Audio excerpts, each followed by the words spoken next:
Welcome to the Real Estate Syndication Show. Whether you are a seasoned investor or building a new real estate business, this is the show for you. Whitney Sewell talks to top experts in the business. Our goal is to help you master real estate syndication. And now your host, Whitney Sewell. I'm Whitney, host of the Real Estate Syndication Show. Every day, I'm interviewing experts that will help you to successfully invest in or grow your syndication business. Hit the like and subscribe button so you'll be on track to learn from the best in the industry. Happening on January 20th and 21st is Denver's biggest real estate event, the Next Big Thing. And it's shaking up how real estate professionals will define business success. This two-day event will give you tools so you can catapult your own business. You'll discuss how the world is changing and what's needed to stay 2 steps ahead. Together with 450 other professionals, you will build a foundation to become the next big thing.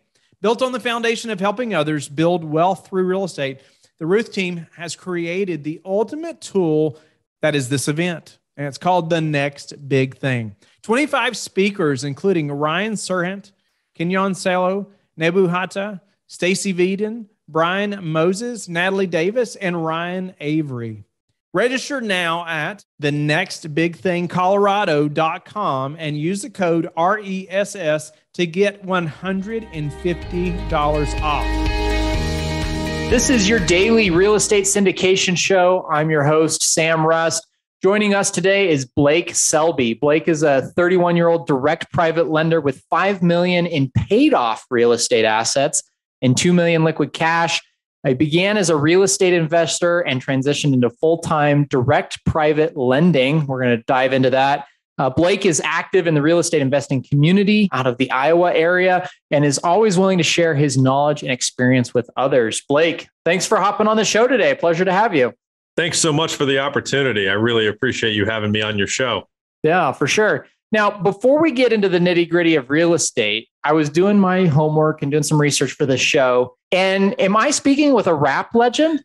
So I had a single with Twista that did get on the radio when I was younger. Twista's a fairly famous rapper out of Chicago, did some collaborations with Kanye West and some other things like that. So he's fairly well known. So he and I did some touring together. We sold out the Michigan Theater, and we did have some radio play. And then I had a few other singles that, did pretty well, over 1 million streams on Spotify and some different things. They still have a channel for me.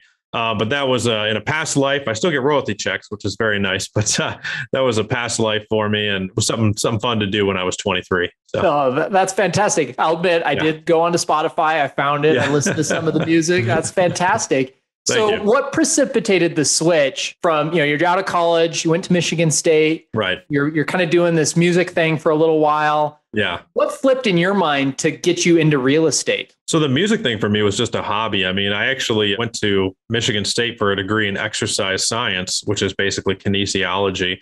That's technically what my degree is, in a BS in kinesiology, Bachelor of Science.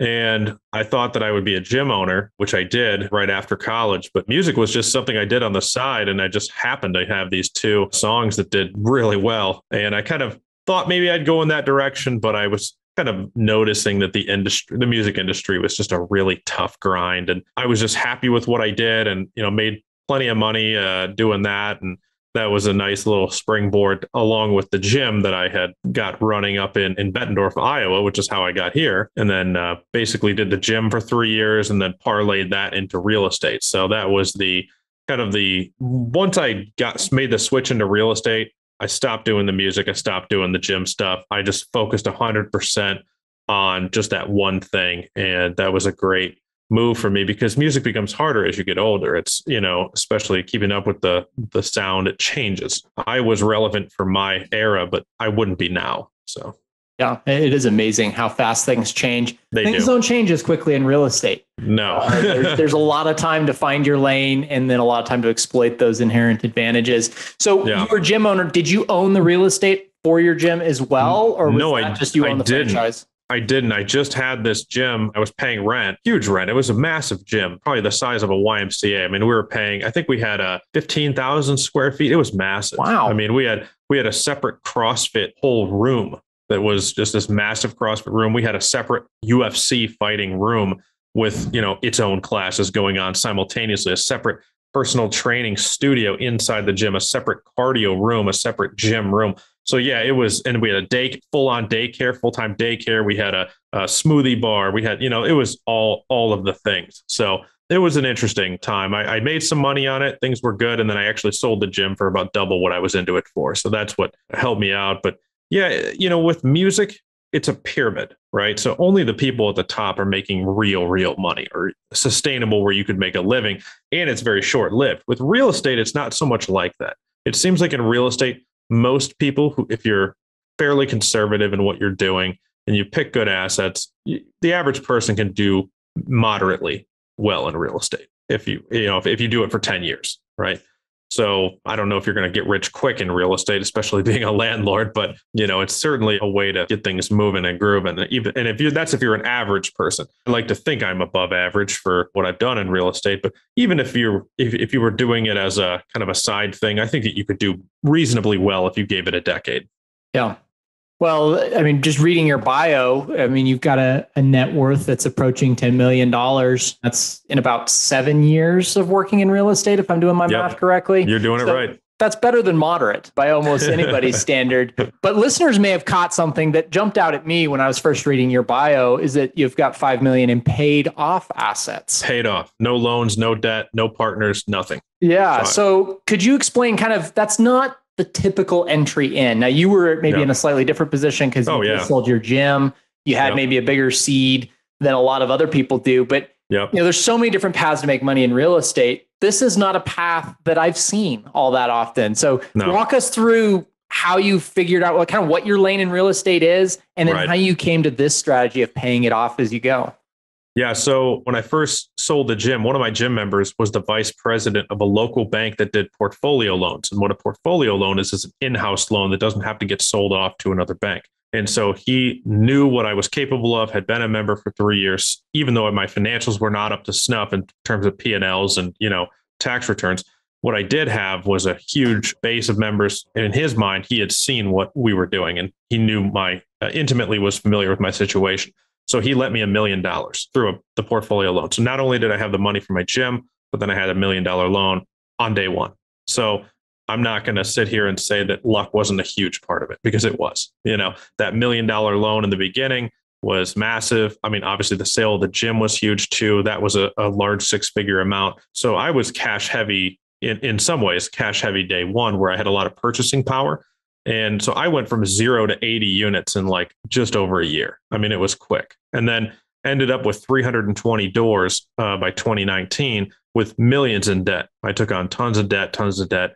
And I just got to thinking, why am I suffering and struggling to, just to keep everything afloat, doing all of this extra work when I could just simply sell off maybe 200 of the units and then have the remaining 100 and something just paid off.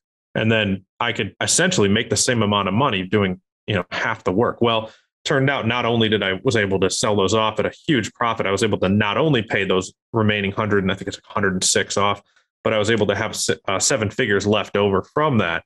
And then also I retained most of the management on those contracts. So we've built that into a 400 or 500 unit management arm of the business. And then we've done private lending. So it just kind of exploded from there. But that was the best decision I ever made. And we're in an up economy right now.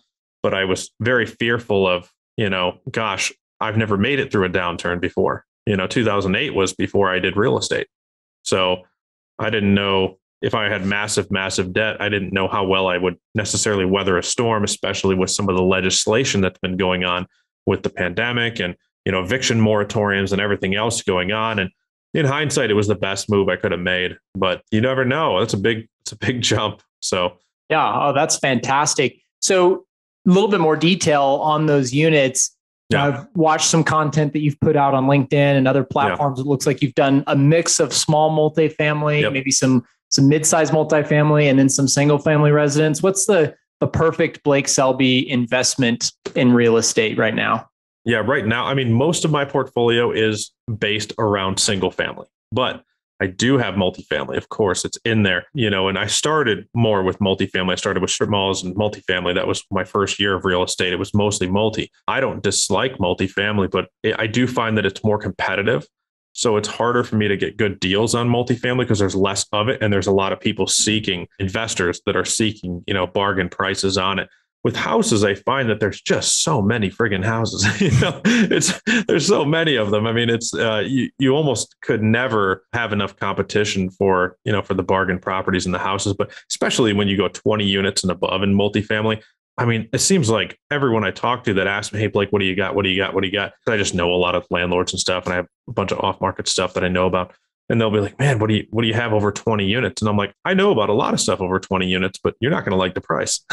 So, yeah, that has definitely been the case over the last couple of years. Now, one video that I saw you put out, you talked about the Uggs. Yes. I'm curious if you could share that. I think our audience would enjoy that.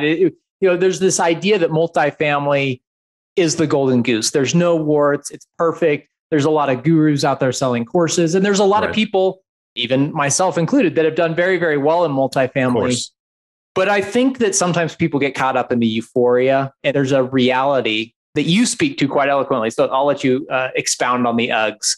I'll talk about the Uggs. So multifamily, let me first say, on paper, multifamily slays the other asset classes on paper. So multifamily has amazing numbers, amazing cap rates. But the thing with having a bunch of people packed into a building like sardines is that you start to get these three things called the Uggs, which is the first one's bugs. That's the hardest one. And that's bed bugs. And these are things that are more prevalent in like Class C and below type situations, which are really the only affordable things you could still buy in this market. But the bugs are going to be huge because bed bugs can cost, I probably spent at least $50,000 on bed bug remediation. And this is, again, nowadays, I don't own as many units. I do more private lending, but when I did own a ton of units, and bed bugs were extremely expensive. Sometimes you have to heat the whole building up and do a heat treat. And you can't just treat one unit. And then which tenant do you blame? Are they ever going to fess up to, "Oh yeah, I was the one that brought the bed bugs"? No. So the landlord gets stuck, and sometimes you can actually have negative cap rates on buildings simply for that, which is crazy. So your good tenants will quickly move out. If there's any kind of a bug, if you don't address it right away and spend all the money, your good tenants will move out rapidly. The bed bugs will spread. Obviously, I mean, roaches are much easier to deal with. You've got, all kinds of other fleas and other issues. So that's the bugs part of the Uggs. Okay. Then you've got drugs. So if you have a meth den occurring in one of your apartments, guess what happens to all your good tenants when there's all these, randoms in the hallway at 3 a.m. and their kids are trying to, whatever, the kids are on their way to go out to get to the bus. And there's a bunch of, meth hooligans standing in the hallway. Like, you're not going to want to live there for your kids' safety. Right. So the good tenants will move out to the drug problems. And then, of course, you have cops beating the doors down, knocking down doors to get to people. And guess who pays for that? The landlord. Good luck collecting on the tenant, especially in a Class C neighborhood. The other thing with the drugs is that when you have that many people coming in your common areas, funny things start to happen. Your camera cords start getting cut. Your coin washer machines grow legs and they actually exit the building on their own, which I've had happen. Somebody literally came into my building and stole my coin washer and dryer out of the building. Wow. And cut the camera cords. I was like, wow, that's amazing. And then your trash, your dumpsters outside, when people are rapidly moving in and out of these units, and these meth people will let anybody stay with them. Your dumpsters are full of mattresses and all kinds of paraphernalia that's just strewn out outside. And then I guess the last group of the Uggs is going to be the thugs. And so when you get infighting, which of course comes with the drugs, when you get infighting in your building and tenants are fighting each other and you're trying to solve, domestic disputes, you're trying to just tell the tenants, "Hey, you just call the cops because I can't do anything as a landlord. What am I going to do? Show up with a baseball bat? Solve this? Like, come on. Not going to join the fray? No. So inevitably happens is that the good tenants will just simply move out if you don't provide them an immediate solution to that. And sometimes, it gets so bad that you've got incidents where there's holes in the drywall in the common areas where people have been fighting, the doors get, smashed and kicked in, and if they lose the key to their door, they're just going to break into their own door and then say, "Hey, my unit got broken into." How are you going to prove that it didn't? Good luck using those cut camera cords. So the bugs, thugs, and drugs, I mean, those are the main Uggs that occur in not just multifamily, but especially in C class and below, kind of dense, packed multifamily in kind of lower end areas. That's what I found. Yeah. So I had some of that. So I appreciate you sharing. That's something I can totally relate to on every single one of those. There's a battle that occurs. Now, I think the key, and you alluded to it there at the end, Blake, but the key is to identify what area you're moving into. Right. And you can, I've seen people do pretty well on like C minus, D plus assets, but your OpEx is going to be quite a bit higher than if you just took that a mile away into a slightly better part of town. You have to understand what kind of neighborhood are we going into? Can we attract the renters that will pay the higher rents that we're putting on our pro forma? Again, multifamily on paper, it's awesome. So one of the main reasons we're in it is because the business plan works. Right. But you really have to be aware of some of those issues, especially around location, because I feel like buying in the right location solves for the uggs in many ways. I mean, bed bugs will go anywhere, right? But you don't care as much if you're in a higher end part of town. It lowers the likelihood. And then the thing is you hit it nail on the head. The OpEx is higher. And that's what people miss. They miss that. So they look on the pro forma and they assume that the expenses would be a similar expense ratio. And you can't assume that. Sometimes the expenses are triple and your turnover is higher. People with a perfect credit score and a great rental history, they may not want to move into your building in that location. So unfortunately, you're going to be stuck choosing between bad and worse as far as tenants go, which means you can still make money doing that. I know plenty of guys who have that as a model, but you just have to be very wary of your nickels and dimes that are occurring in the units. And I mean, there's so much more I could unpack with that, but I mean, that's the kind of the overall. So it sounds to me, Blake, I'm not calling you lazy, but I'm saying you're smart, that you're trying to figure out how can I make money in real estate while not working as hard as other people potentially. And I'm curious on the private lending side, how did you happen into that space and how are you leveraging that today? Well, what you just said perfectly encapsulates private lending. That's truly why I started getting attracted to this. And it's not like I suddenly was like, I just sold all my stuff. Let me just start private lending. No, I did my first private loan in 2017. So it took me concurrently while I was building my portfolio. So I was noticing that I just wanted to do it as a side thing. I found a couple of loans that made sense to do, and it was just so idiot proof that I was like, why wouldn't I do this? But I wasn't really actively seeking them very hard. But then right around the time that I sold all my units and I ended up with this huge cash surplus, I was like, well, why don't I just parlay this into something that's not so illiquid. I wanted something a little more liquid, which for me, I thought private lending lent itself to that a little bit more because the loans that I'm doing are very short term. So at any given moment, any money I have loaned out, because I do 1-year loans, is on average going to be coming back, on average, half my money is going to be coming back to me, boomeranging back in 6 months or less. So I consider that to be very liquid. And then my LTVs that I'm using, or you could call them LTVs, are about half of what the property is worth. So if our US economy goes down to half in 6 months, we're going to have bigger problems than my private lending. We'll be having an apocalypse. So with that being said, I see it as more liquid. I see it as more predictable. And I think that's the key. When I had 320 units and millions in debt, I had these massive bank account swings. That was the issue. The bank account would fly up one month. I was like, oh man, I'm Grant Cardone pretty much. You know what I mean? And then the next month I'm like, oh my gosh, my bank account went negative 50,000 in a month. This is terrible. And it just because some of what you were saying, the OpEx, it can be massive. I mean, yes, owning stuff under one roof, it does save money because you have one roof to replace. But my bad Selby luck, it would have it that when I did have to replace that roof was so massive. It's so expensive, and that boiler system is so expensive that when you do finally have to replace that, it's not just a little house roof. I mean, you're doing a flat roof at a $50,000 roof or something. So I found that for me, the roller coaster, it was too volatile. And so I said, let me make a more moderate return because I had quite a bit of money amassed at that time. I said, let me make a more moderate return. I'm not a super fancy person, so you probably won't catch me, with a yacht or a boat or, on a private plane, like flexing like a Grant Cardone or, you're not going to see me doing one of those things. So for me, my lifestyle is very calm and I don't need a whole lot of money for me to do well. And so I said, let me do something that's safer, more liquid, more moderate return. Now that I've already built. Now, multifamily, I have to give it a lot of credit because that's what got me my initial, explosion. But, now that I'm sitting on a mid 7-figure amount, I feel like I'm kind of at the point now where I don't want to say chill out a little bit, but, I can chill out. Your spots. Yeah. It's easier for my staff to do the way we have it structured now. It's much easier on my staff. It's just not as hectic as it was, even though we're managing a lot of doors and doing things like that. The systems are in place now to be able to do all this stuff. Where when I was rapidly growing, boy, was that stressful on my employees. So yeah. So your management business, you've got about 500 doors currently that you're managing. Yep. I assume for yourself and for other investors around.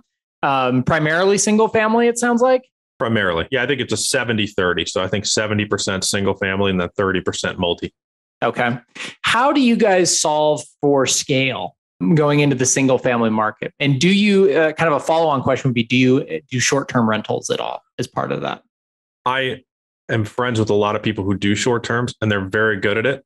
And I don't have a competitive advantage in that space. And so for me, I haven't chosen to go that route. But I commend anyone who does. I think it's an awesome model. My father actually enjoys doing short-term stuff, but me, not personally for myself.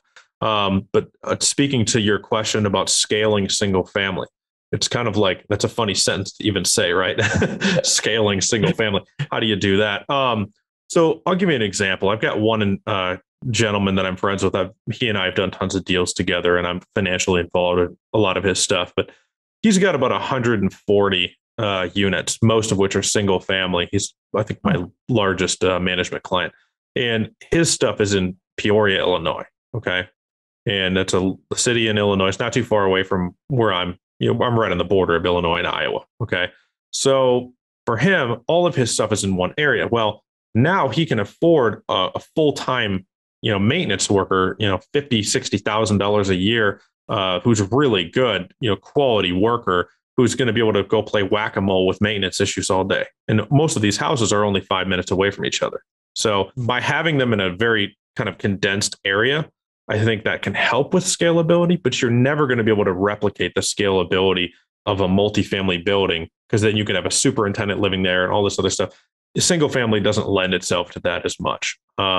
So yeah, single family is hard. And I know it's difficult because on Friday, I have to go stabilize a 47 unit house package, okay, in Freeport. So I got to drive up to Freeport and stay in a hotel for 2 or 3 days. And just that package came with almost no financials. And so I've got to go deal with that for one of my investors. And, I'm going to have to physically, I could have an employee do it, but I don't feel comfortable sending my office girls up to like random, people's houses.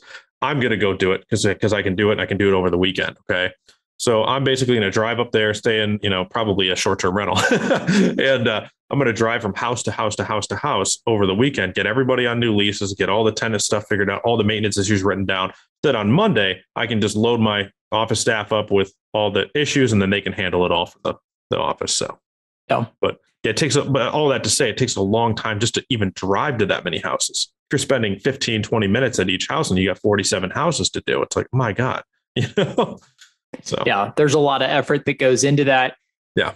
When you started, I assume some component of that was you had all your own assets. You wanted to have control.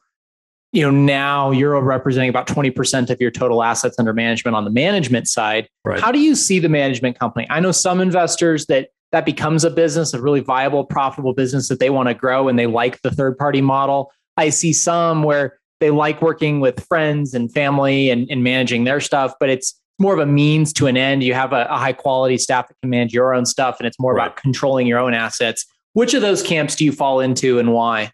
We don't advertise.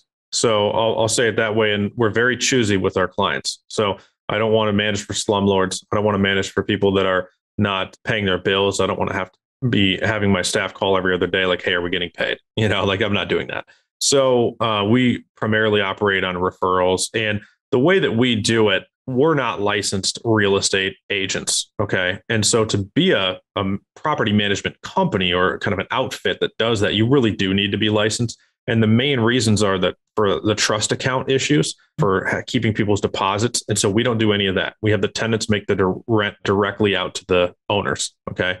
And so that avoids the whole fiduciary portion of it. Same thing with the leases. The leases are going in the owner's name, owner's company names direct. So essentially, we're just worker bees. We're doing all the grunt work of the management without actually collecting and putting our hands on the money, which is nice for the owners because it's super transparent. So we're not nickel and diming people we're not keeping late fees. We're not upcharging on maintenance. The owners pay the contractors direct through us, of course, but we don't handle the money in and out as much. So that's kind of a nice way to separate ourselves.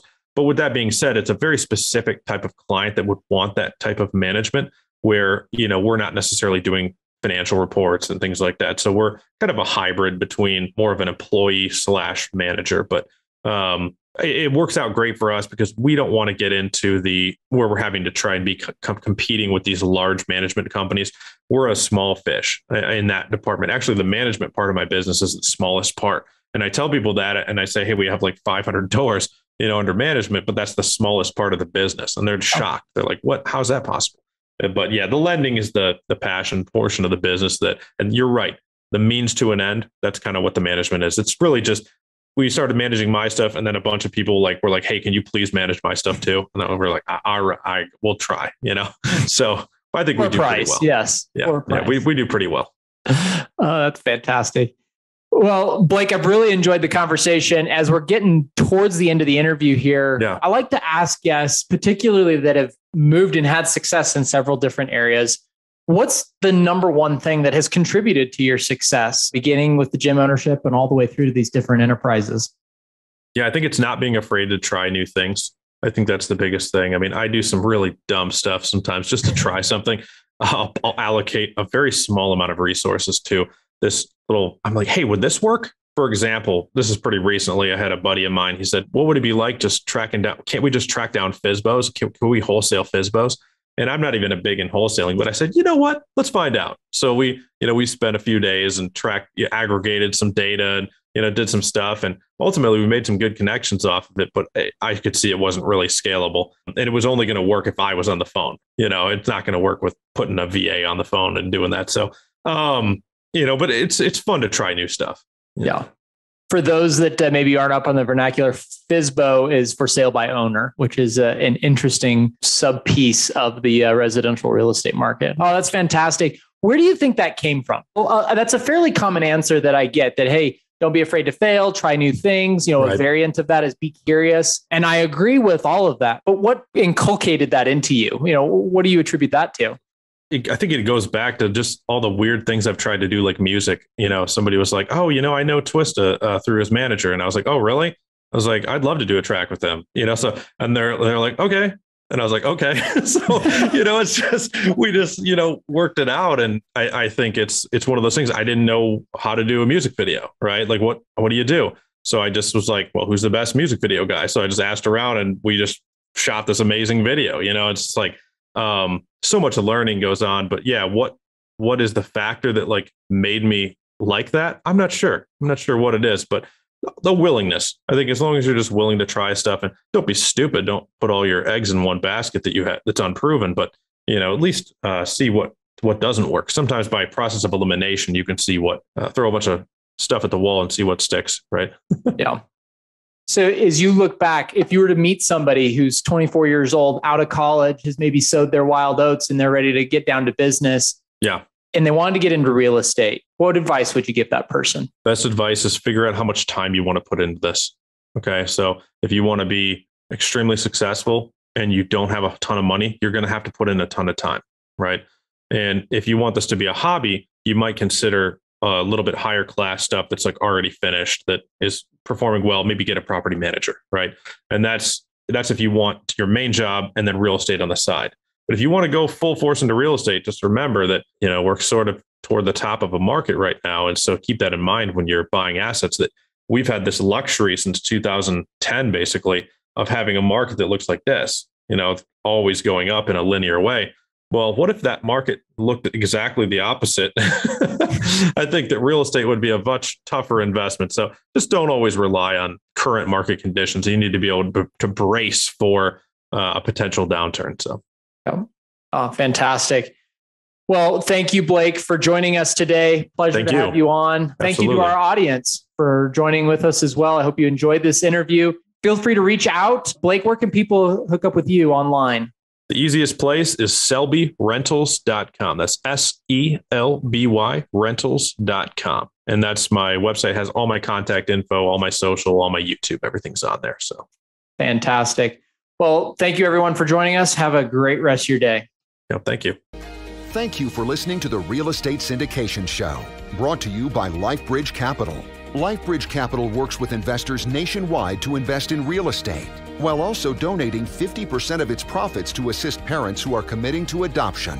LifeBridge Capital, making a difference, one investor and one child at a time. Connect online at www.lifebridgecapital.com for free material and videos to further your success.